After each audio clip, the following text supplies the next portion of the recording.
আজ রবিবার, সকাল এখন 7টা। সকালের যে কাজকর্ম থাকে, ওই ঘর পর ঝাড় দেওয়া, বিছানা টিছানা গোছানো, সেই কাজই এখন করছি। আর আজকে এখন থেকে ব্লগটা শুরু করলাম। নমস্কার, কেমন আছেন আপনারা সবাই? আশা করছি আপনারা সকলে খুব ভালো আছেন। প্রত্যেককে জানাই শুভ কালী পুজোর আন্তরিক প্রীতি শুভেচ্ছা ও অভিনন্দন। ছোটদের ভালোবাসা আর বড়দের প্রণাম। এখন সকাল সকাল আগে উঠে মা রান্নাটা বসিয়ে দেয়, আর ওদিকে রান্না হতে থাকে, আমি এদিকে বাকি কাজকর্মগুলো করি। রান্না ছাড়াও বাড়িতে অনেক রকমের কাজকর্ম থাকে, সেগুলোই করতে থাকি টুকটুক করে। সকাল দিকটা আমার এই কাজকর্ম করেই কেটে যায়। 3টে ঘরের সমস্ত বিছানাপত্র গুছিয়ে রাখি, একদম পরিপাটি করে রাখি, যাতে ঘরে ঢুকলে মনটাও শান্তি হয়ে যায়। আর এই যে স্তূপাকার জামা কাপড় আছে, এগুলো গতকাল কেচেছিলাম সব, কালকে আর গুছানো হয়নি।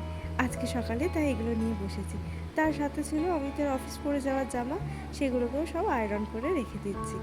এখন তো কালী পুজোর জন্য ছুটি, মানে এই আজকের দিনটাই ছুটি, মঙ্গলবার থেকে আর এবারে সোমবার দিনটা শাশুড়ি মা যাবো ননদের বাড়ি পান্ডুয়াতে। বারবার করে বলে ওখানে কালী পুজো দেখতে যাওয়ার কথা, তাই যাব ওখানে কালী পুজো দেখতে। তো মঙ্গলবার তো আর ফিরতে পারবো না, আস্তে আস্তে সকাল, ততক্ষণে অমিত বেরিয়ে যাবে অফিসে। তাই এগুলো সব আজকেই গোছগাছ করে রেখে দিলাম। আজও প্রত্যেক দিনের মতন সকাল সকালই রান্না হয়ে গেছে। যদিও আজকে অমিতের ছুটি ছিল, তবুও রান্না হয়েই গেছে। আর আজকে রান্নায় হয়েছিল কচু বাটা, মাছের মাথা দিয়ে মুগের ডাল, উচ্ছে আলু ভাজা, আর হয়েছিল মোচার তরকারি। অমিত সকালে এই কচু বাটা দিয়েই সম্পূর্ণ ভাতটা খেয়ে নিয়েছি। খেতে বা খুব ভালো লাগে। আর তার সাথে নিয়েছিল একটু কাঁচা লঙ্কা, বললো আমার এই দিয়েই হয়ে যাবে। এই কচু বাটাটা খেতে আমারও ভারী ভালো লাগে, তবে যদি সমস্ত উপকরণ পড়ে তবেই ভালো লাগে। শুধু শুধু কাঁচা লঙ্কা দিয়ে বাটাটা খেতে একদমই ভালো লাগে না। এতে একটু নারকেল, সর্ষে সব কিছু দিয়ে বাটলে আমার আবার ভারী ভালো লাগে। আর আমার কি, আমার তো আর সকালে ভাত না, আমার মুড়ি আর তার সাথে পেঁয়াজি। যত বেলা বাড়বে রোদ তত চড়া হবে, সেই কারণে সকাল সকালই সমস্ত কাজ করে নেওয়ার চেষ্টা করি। এখন খাবার জলের সমস্ত বোতলগুলো ভরে নিয়ে চলে এসেছি। দেখুন, এখানে প্রায় 20 থেকে 22টা বোতল আছে, আর রাতের মধ্যে সমস্ত বোতলের জল খালি হয়ে যাবে। আসলে হয়টা কি, কেউ যদি অর্ধেকটা বোতল করে খেয়ে রাখে, সেই বোতলের জল আর কেউ খায় না, সেই অর্ধেক তো অর্ধেকই পড়ে থাকে। আর কে যে সেই অর্ধেক বোতল খেয়েছে তারও মনে থাকে না, একই রকম দেখতে তো সব বোতল। আজ ভারী সুন্দর রোদ উঠেছে, আর কয়েকদিন ধরে আমি মনে করছিলাম যে ঘরের সমস্ত বিছানা, তোষক, বালিশ সব রোদ্দুরে দেবো, কিন্তু তা আর হয়ে উঠছিল না রোদ্দুরের অভাবে। আজকে প্রচুর রোদ উঠেছে। এত রোদের তেজ যদি আধ ঘন্টা মতন দিয়ে রাখতে পারি, তাতেই একদম সমস্ত কিছু গরম ভাজা ভাজা হয়ে যাবে। সেই কারণে বাইরে একটা বড় ত্রিপল বিছিয়ে নিলাম, তার উপরে তোষকটা দিয়ে দিয়েছি, আর বালিশগুলো দেওয়ার জন্য একটা কাপড় পেতে দিয়েছিলাম, বালিশগুলো সেখানে দিয়ে দিয়েছি। শুধুমাত্র আমার একটা ঘরের দিনই, আমাদের 3টে ঘরেরই সমস্ত বালিশ, বিছানা সমস্ত কিছু রোদ্দুরে দিয়েছি। তোষকটা শুধু আমাদের ঘরেরই দিয়েছি, বাকি 2 ঘরের তোষক বড্ড ভারী, সেই হাত তোলাপাড়া করা যায় না।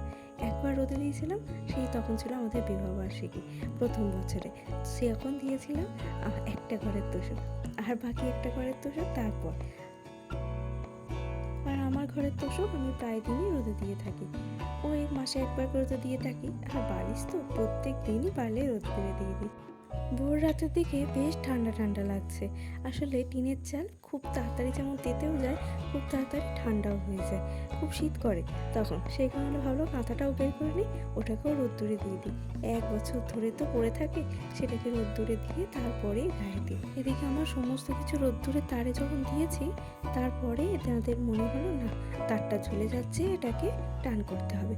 আবার সমস্ত কিছু নামাতে হলো, আর তারপরে আবার তারটাকে টান টান করলো, আবার তারপর জিনিসপত্র সাজানো। এগুলো বলুন তো বেকার খাটনি নয় কি? এই যে আবার সমস্ত কিছু তারে দিয়েছি। এত জামা কাপড় আমাকে নামাতে হয়েছিল। স্নান ছেড়ে চলে এসেছি, এখন বানাবো দীপাবলির জন্য প্রদীপ।